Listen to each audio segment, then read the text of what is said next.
Mary Lincoln foi a esposa do famoso presidente americano Abraham Lincoln. Ela foi a primeira-dama, tinha bastante dinheiro e uma boa família, mas em 1875, seu próprio filho a mandou para um manicômio. Então o que aconteceu com ela? Ela era realmente louca e por que o filho dela fez isso? Para responder a essas perguntas, primeiro precisamos voltar ao início do século XIX. A mulher que hoje é conhecida principalmente como esposa de Abraham Lincoln nasceu com o nome de Mary Ann Todd em 13 de dezembro de 1818 na cidade de Lexington, no Kentucky. O pai dela era Robert Smith Todd, um homem cujos ancestrais desempenharam um papel de destaque na Guerra da Independência dos Estados Unidos. Roberto formou-se advogado na juventude, mas nunca atuou na advocacia privada, preferindo abrir vários negócios no Kentucky, então fronteira americana. Ele também lutou na Guerra de 1812 contra os britânicos e foi por essa época que se casou com sua esposa e mãe de Maria, Elizabeth Todd. No entanto, a mãe de Maria infelizmente morreria devido a complicações no parto quando Maria tinha apenas 6 anos de idade. No ano seguinte, Roberto se casou novamente, desta vez com uma Elizabeth Humphreys. Essa segunda união resultaria em 9 filhos, então a família Todd era bastante grande. Ainda assim, eles tinham condições financeiras para viver confortavelmente, com a família morando em uma grande residência com 14 cômodos no centro de Lexington. Mary também teve acesso a uma boa educação para a época, com ênfase em línguas, clássicos, dança, música e etiqueta social. Por outro lado, sua juventude foi difícil, com uma relação tensa com sua madrasta e também sendo superada em número por seus muitos meio-irmãos. Kentucky era um estado escravista, e os Todds não eram diferentes nesse aspecto. Em certo momento, eles escravizavam mais de uma dúzia de pessoas, principalmente trabalhadores domésticos. A posição deles nesse sentido refletia os conflitos que a escravidão estava criando em todo o país. Com o tempo, os Todds acabariam em grande parte renunciando à escravidão, mas viviam na fronteira, onde isso era uma questão controversa. Nas décadas centrais do século XIX, havia sido alcançado um acordo frágil, pelo qual os estados do norte na costa leste, como Nova Jersey, Nova York, Boston e Connecticut, estavam se tornando estados livres onde a escravidão era proibida, enquanto os estados do sul na costa leste, como Virgínia, as Carolinas e Geórgia, continuavam com suas economias e sociedades baseadas na escravidão. A verdadeira questão era se os novos estados admitidos na União poderiam ser autorizados a praticar a escravidão. Kentucky e Tennessee foram os primeiros estados da fronteira, mas quando Mary Todd crescia nas décadas de 1820 e 1830, o debate já havia se movido para o oeste, para lugares como Missouri. Essas tensões teriam um papel importante na vida adulta de Mary Todd. Em 1839, quando estava com um pouco mais de 20 anos, Mary havia se mudado para Springfield, a capital do estado de Illinois, uma região que estava passando por um grande influxo de imigrantes nas décadas de 1830 e 1840. Lá, ela era considerada uma jovem espirituosa e extrovertida, sendo popular entre a elite da cidade. Inicialmente, ela foi cortejada pelo jovem advogado em ascensão e político do Partido Democrata, Stephen A. Douglas, mas foi também nessa época que ela conheceu Abraham Lincoln. Na época, Abraham Lincoln era um advogado de 30 anos em Springfield, alguém que não era muito conhecido e ainda não havia iniciado uma carreira política. Os dois logo se tornaram próximos, mas o relacionamento era peculiar. Eles logo concordaram em se casar, porém depois hesitaram, com Abraham Lincoln ficando incerto sobre o casamento e até mesmo cancelando-o em um certo momento. No entanto, eles acabariam se casando em 4 de novembro de 1842, após um namoro relativamente longo para os padrões do século XIX. Apesar do começo aparentemente incomum, o casamento de Maria com Abraão foi feliz. Eles teriam vários filhos, Roberto, nascido em 1843, seguido por Eduardo 3 anos depois. No entanto, Eduardo morreria tragicamente antes de completar 4 anos devido à tuberculose. Mais 2 filhos vieram depois, Guilherme, nascido em 1850, e Tomás em 1853. A dupla também era bastante excêntrica, cada um à sua maneira. Lincoln era uma figura de temperamento calmo e frequentemente distraída. Seus filhos costumavam entrar no escritório e atrapalhar o trabalho dos sócios de advocacia. Eles sempre reclamavam com Abraão, mas ele não tomava nenhuma atitude. Por sua vez, Maria era uma mulher problemática de várias maneiras. Ela tinha mudanças de humor frequentes, explosões públicas e um temperamento forte. Se ela vivesse hoje, teria sido tratada por algum transtorno de saúde mental, mas em meados do século XIX, nenhum desses diagnósticos era feito. Ela claramente sofria de depressão e ilusões, possivelmente era bipolar e também tinha vários problemas físicos, como diabetes e visão ruim. Abraão começou sua carreira política como político local em Illinois, em meados da década de 1840, servindo na legislatura estadual.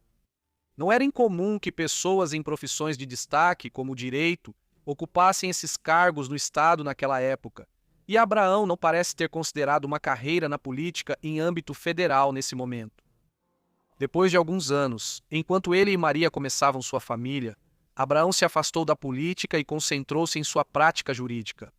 O que o trouxe de volta à vida política e ao cenário nacional foi a aprovação do Ato Kansas-Nebraska de 1854, que abriu caminho para a expansão da escravidão nos novos territórios criados pelo governo dos Estados Unidos no Oeste.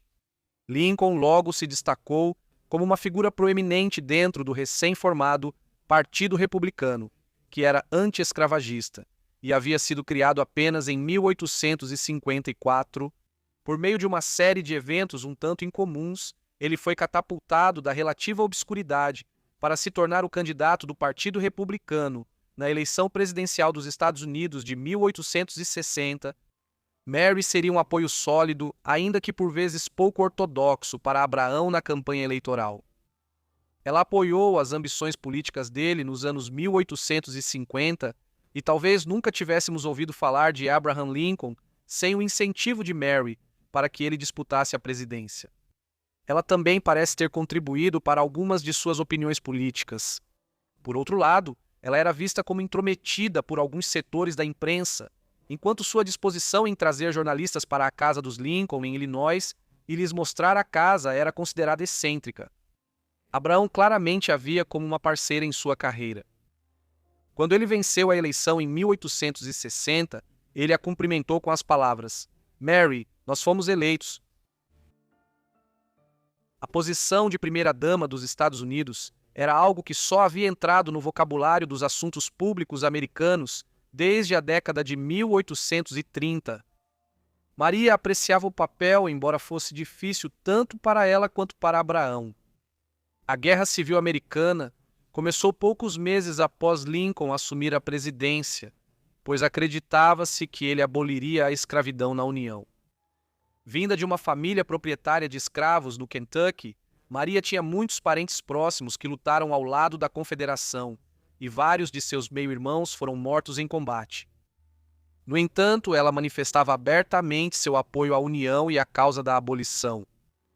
Dito isso, ela também gerou controvérsias, em especial devido aos seus gastos extravagantes com banquetes e eventos formais na Casa Branca, joias finas e decoração de interiores. Na época, quando o resto do país sofria com o peso da guerra, com muitas pessoas sem o básico para o dia a dia. Para quem conhecia o funcionamento da Casa Branca de Lincoln, eles também viam Mary como uma figura intrometida que distraía seu marido dos assuntos importantes do governo em tempos de guerra. Com seus frequentes episódios de depressão, mania e comportamento geralmente errático, seu estado mental estava particularmente ruim em 1862, depois que ela recebeu a notícia de que seu filho William, ou Willie, havia falecido de febre tifoide. Ela ficou tão devastada que ficou acamada por cerca de 3 semanas. Não compareceu ao funeral e foi cuidada por uma enfermeira durante meses. Lincoln só conseguiu vencer a eleição de 1860 por pouco, devido à natureza dividida do Partido Democrata na época por causa da questão da escravidão. A popularidade dele cresceu com o tempo, assim como a reputação da Sra. Lincoln, em grande parte devido ao seu trabalho de caridade nos hospitais da região de Washington Corrente Contínua e Maryland durante a guerra. A União acabaria saindo vitoriosa no conflito, encerrando a escravidão nos Estados Unidos nesse processo.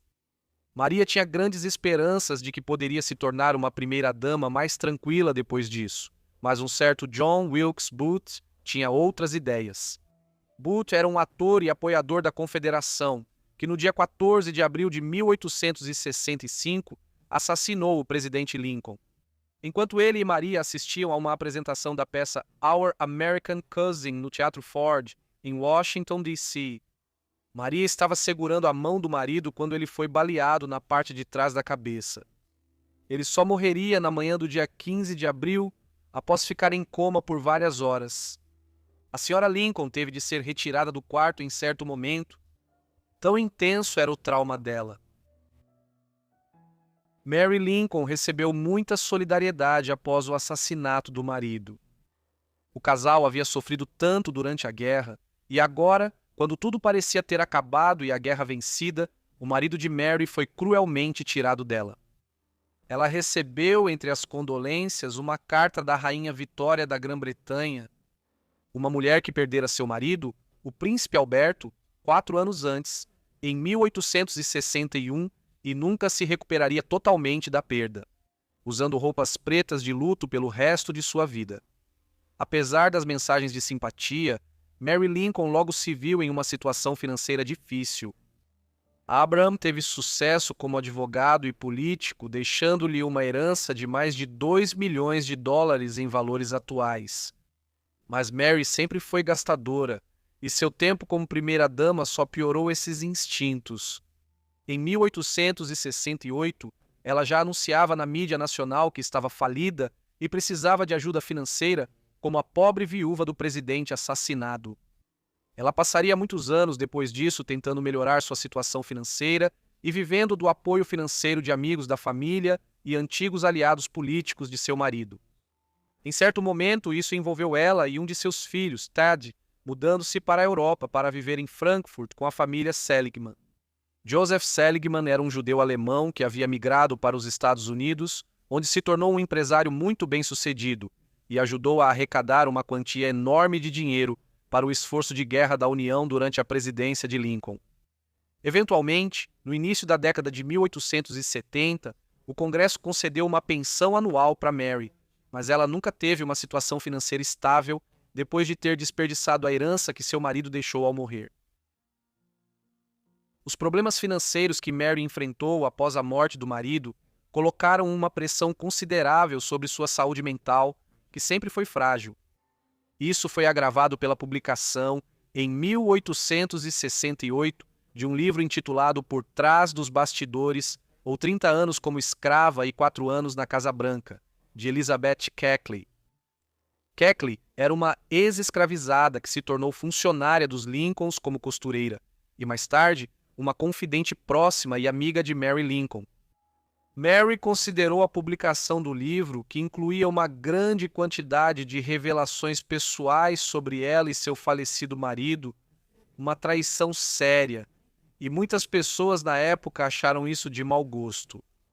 O resultado de toda essa agitação e instabilidade em sua vida, combinado com a morte de seu filho Thomas, ou Tad, possivelmente por tuberculose ou por um problema cardíaco em 1871, levou a um sério declínio adicional na saúde mental de Mary Lincoln. Ela se tornou instável, paranoica e propensa a delírios. Isso culminou em 1875, quando ela visitou seu único filho sobrevivente, Robert, e ficou convencida de que ele estava gravemente doente, quando na realidade era o contrário. Durante sua visita a ele, ela lhe disse que alguém havia tentado envenená-la no trem. Ela também gastava grandes quantias de dinheiro em itens que nunca usava e andava pela cidade com dezenas de milhares de dólares em títulos do governo costurados em suas roupas. Por fim, Robert decidiu internar sua mãe. Seguiu-se um julgamento sobre sua sanidade que gerou muita atenção do público, já que envolvia uma ex-primeira-dama. Pouco depois do processo judicial, Mary estava em um estado mental tão ruim que parece que ela tentou tirar a própria vida. Bem, ela foi a várias farmácias e pediu uma quantidade de láudano suficiente para se matar, mas um farmacêutico astuto percebeu isso e, em vez disso, deu a ela um placebo. Inicialmente, Mary foi internada no asilo de Batavia, em Illinois, mas depois surgiram complicações no caso. Notavelmente, o fato de Robert controlar as finanças da mãe e ser considerado por muitos observadores, possivelmente de forma bastante injusta, como alguém que tinha motivos ocultos ao tentar internar a mãe, começou a vir à tona. Eventualmente, em 1876, Mary foi considerada capaz o suficiente para cuidar de si mesma e recebeu sua liberdade. Certamente foi um evento desagradável na vida dela, e, embora o caráter de Roberto tenha sido questionado na época, há poucas dúvidas de que o estado psicológico de Mary Lincoln não era bom na década de 1870. Maria voltou para a Europa após o caso de insanidade e passou vários anos viajando pela França e outros lugares. A saúde dela piorou ainda mais durante esses anos, algo que se deveu em grande parte a várias quedas que ela sofreu durante suas viagens. No início da década de 1880, quando ainda estava com pouco mais de 60 anos, ela já estava de volta à América e cada vez mais confinada à casa da irmã em Springfield, Illinois. Ela morreu lá em 16 de julho de 1882, após sofrer uma queda, que rapidamente levou a um coma e a um ataque cardíaco.